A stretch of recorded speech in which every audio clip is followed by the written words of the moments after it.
নমস্কার বন্ধুরা, Annapurna kitchen cook and daily লাইফে আপনাদের সবাইকে জানাই স্বাগতম। তো বন্ধুরা, আজ আমি আপনাদের সাথে শেয়ার করতে চলে আসলাম কিভাবে কাঁচা আমের আমসত্ত্ব তৈরি করতে হয়। তো আপনারা দেখতে থাকুন আমি কাঁচা আমের আমসত্ত্ব কিভাবে তৈরি করি। তো বন্ধুরা, কাঁচা আমের আমসত্ত্ব তৈরি করার জন্য আমি দেখুন অনেকগুলো কাঁচা কাঁচা আম নিয়ে নিয়েছি। এই আমগুলো আমাদের গাছেরই আম, দেখুন কত বড় বড় আম। তো আমগুলো প্রথমে আমি ধুয়ে নেব। দেখুন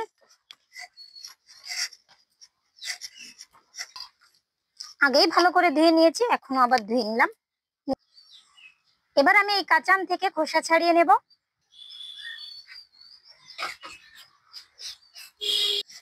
তো বন্ধুরা, আমটা আমার কিন্তু কাঁচা পাকা আমই হয়েছে দেখুন। তো এই দিয়ে আমি কাঁচা আমের আমসত্ত্ব করব। এভাবে পিস পিস করে কেটে নেব আম। তো বন্ধুরা, একে একে সব আম কেটে নিয়েছি। এখন আমি কড়াইতে সেদ্ধ করতে দিয়ে দেব। তো তার আগে আমি উনুনটা ধরিয়ে নেব।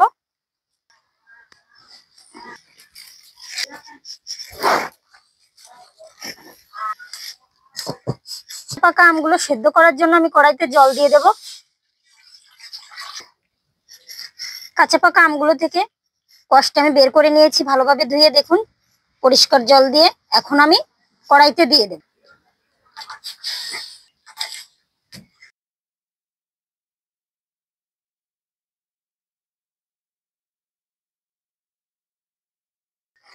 তো দেখুন বন্ধুরা, কাঁচা পাকা আমগুলো কিন্তু সেদ্ধ হয়ে আসছে। আর একটু ভালোভাবে সেদ্ধ হয়ে আসলে আমি এটা একটু মিহি করে ঘন করে নেব।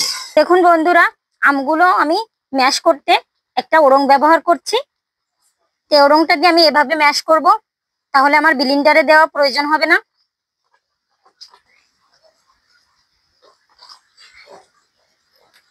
তো বন্ধুরা, আমার ওড়ংটার সাহায্যে ম্যাশ করা হয়ে গেছে। এখন আমি কড়াইটা নামিয়ে নেব।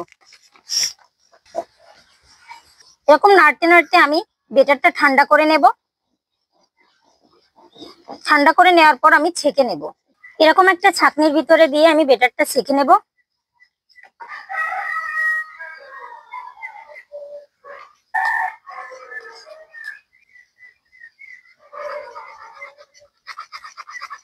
এখন বেটারটা কত স্মুথ হয়েছে, কত মসৃণ, একদম কোনো আঁশ নেই এর ভিতরে।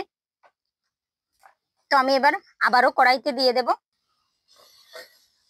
আমসত্ত্বের ব্যাটারটা কড়াইতে দেওয়ার পর আমি একটু সামান্য চিনি দিয়ে দেব, কারণ আমসত্ত্বটা একটু টক মিষ্টি হবে। কাঁচা আমসত্ত্বটা টক মিষ্টি হলেই ভালো লাগে। তো আমি এই চামচের 2 চামচ পরিমাণে চিনি দিয়ে দেব।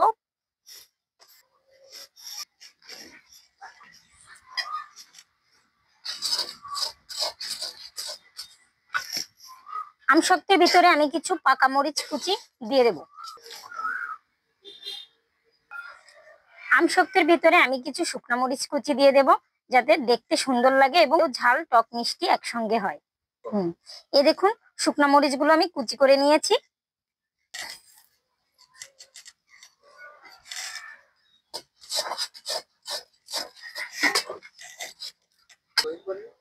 এবার আমসত্ত্বের ভিতরে আমি একটা কাঁচা রং আনার জন্য একটু গ্রিন কালার ব্যবহার করব।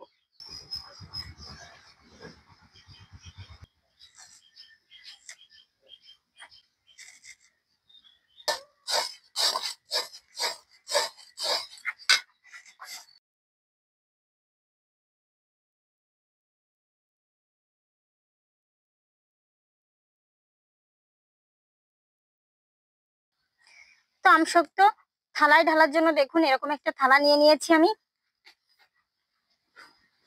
এতে একটু সরিষার তেল মাখিয়ে নেব থালাটাতে। এটা আমি এর জন্যই ব্যবহার করছি, যাতে শুকানোর পর আমসত্ত্ব খুব সুন্দরভাবে উঠে আসে। এবার আমি আমসত্ত্বের ব্যাটারটা নামিয়ে নেব।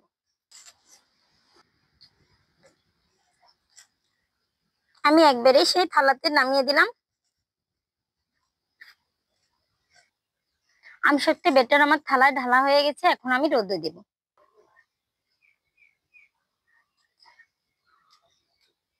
তো চলুন বন্ধুরা, রোদে দিয়ে আসি।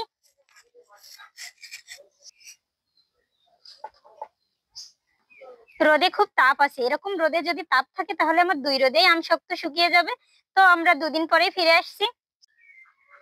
তো বন্ধুরা, চলে আসলাম আমসত্ত্ব গুলো রোদ থেকে নিতে।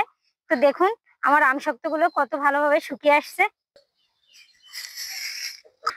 এই দেখুন বন্ধুরা, আমসত্ত্বটা কত সুন্দরভাবে শুকিয়ে গেছে, হাতে লাগছে না, একদম সুন্দরভাবে।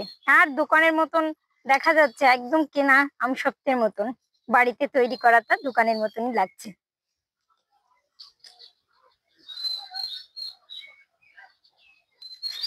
তো বন্ধুরা, আমার এই কাঁচা আমের আমসত্ত্বের টিপস আপনাদের কেমন লেগেছে?